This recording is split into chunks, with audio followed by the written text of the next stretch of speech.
Yun, magandang tanghali mga kalapatids. So kung naalala nyo kahapon, may na-follow up visit tayong dalawang ibon. So yung isa doon bumalik nung hapon. Nung pagpanik ko nung kinabukasan sa loft, andun sa loob. So, hindi niya talaga alam yung uuwian niya. Dahil kahapon nung pinakawalan ko siya, umikot lang ng umikot.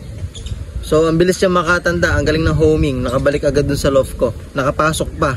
And then ngayong araw, ngayong umaga, so nagpa-low fly tayo ng mga pang south. Actually mga bata pa din yun. May pumasok na naman ng young bird, nakabanded ng Sealer PC, 2 million guaranteed. Then yung bumalik sa ating kahapon ulit na isa na loft visit, JPRC 3 million guaranteed. So eto, dalawa. Yung isa kahapon hindi na nakabalik yon sa akin. So siguro nakauwi na sa may-ari. So ito mga kalapatids, babanggitin na natin yung ring number na sa ganun kung may mga kapanood na ito i-claim sa akin. Kasi yung isang ibon na medyo bata pa naman pero nakaka-routing na. Actually pinaronda ko kanina hindi siya umalis. So bumalik pa rin sa akin. So mas maganda i-claim na lang kasi ayaw talagang umalis sa akin. Nagparonda ako kanina, ang tagal nila rumonda, hindi pa rin umalis sa akin. And then yung isa umiiyak pa. Mahirap pakawalan to, baka mapunta lang sa iba, ariin o angkinin. Umiyak pa to. So nagtataka ako kasi kanina, so kunin natin.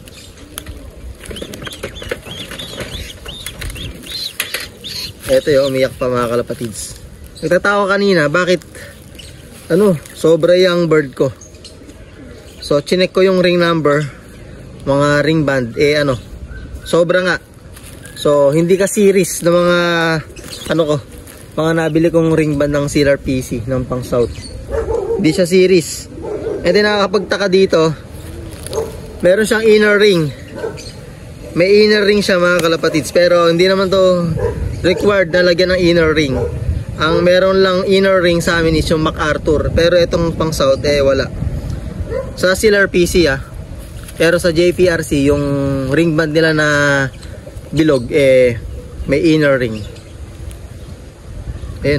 Ulay blue, south to mga kalapatids, 2025. Umiyak pa yung ibon ang ganda ng pakpak ko.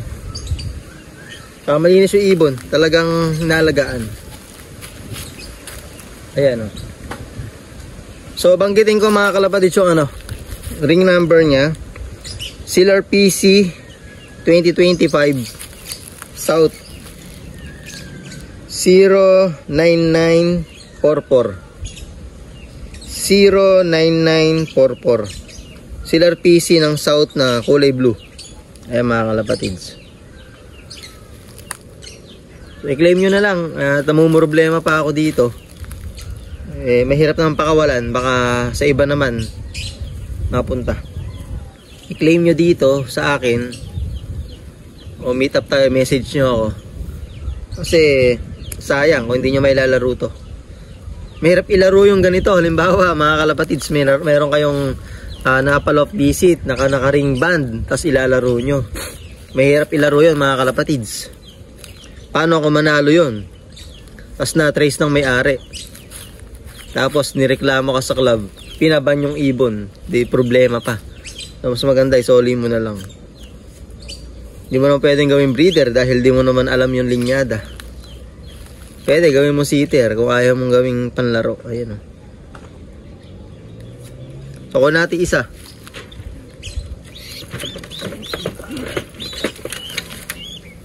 ito kahapon yung isa mga kalapatids, yung pinakawalan natin na una, naka JPRC.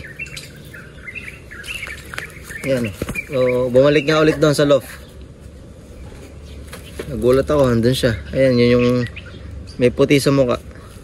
Tapos ring number niya JPRC South Derby Race. Ayan,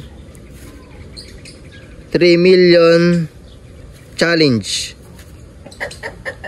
JPRC 2024 246802 246802. Ayan, pa-claim na lang. Ala, pag pinakawalan ko, babalik lang sa akin. Ito yung medyo may edad. Ayan. Namumroblema ako, wala kasi yung space. Wala akong pagkukulungan. Ayoko naman ihalo sa mga breeder ko. Hindi natin alam kasi galing ibang loft to. Baka may sakit. So madami pa ibon natin. Ayan. Actually kanina nagbanyo ako agad. Kung saan to pumasok, nilinis ko agad. Sinabong ko yung loft.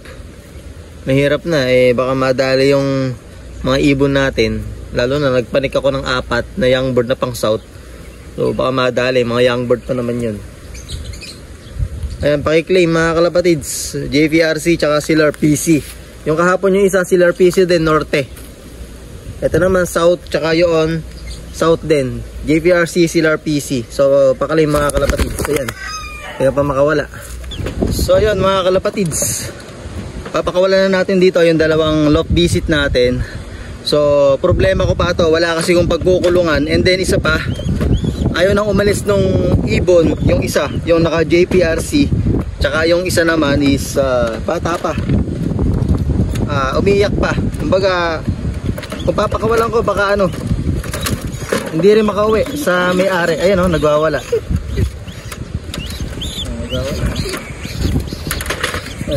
Hindi ko naman sinasama doon sa natin, sa mga flyers. Baka syempre di ba nag-iingat tayo, baka tamaan ng, baka may sakit na dala. Kaya minabuti ko ilagay muna sa training box. Pinost ko na nga rin pala sa Facebook ko, wala nagke-claim na ito. Ayan, wala nagke-claim din sa mga GC namin. Pinost ko na rin, wala rin nagke-claim na ito. So kaya minabuti kong papakawalan ko na lang, kahit na alang kasiguraduhan na makauwi ito sa may-ari. Kasi poproblemahin ko pa to, papakainin ko pa, papainumin ko. Doon nga lang sa mga ibon ko kulang na kulang pa yung oras ko. So pakawalan natin dito. Ito yung umiyak na young bird Silver PC ng south. Pakawalan natin. Ayun, lumipad naman mga kalapatids. Ayun ay lakas ng hangin tinatangay siya. Bahala na siya kung makakauwi. Sana makauwi, pero batang bata mga kalapatids. Batang bata yung ibon, possible di makauwi. Ito yung batcher to sa akin sanay na to. Actually pinalipad ko to kaninang umaga kasama ng mga ibon ko.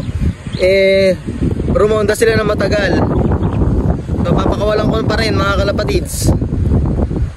Ayan ito yung naka JPRC. Yung isa kahapon napakawalan natin, ayun, siguro bumalik na sa may-ari.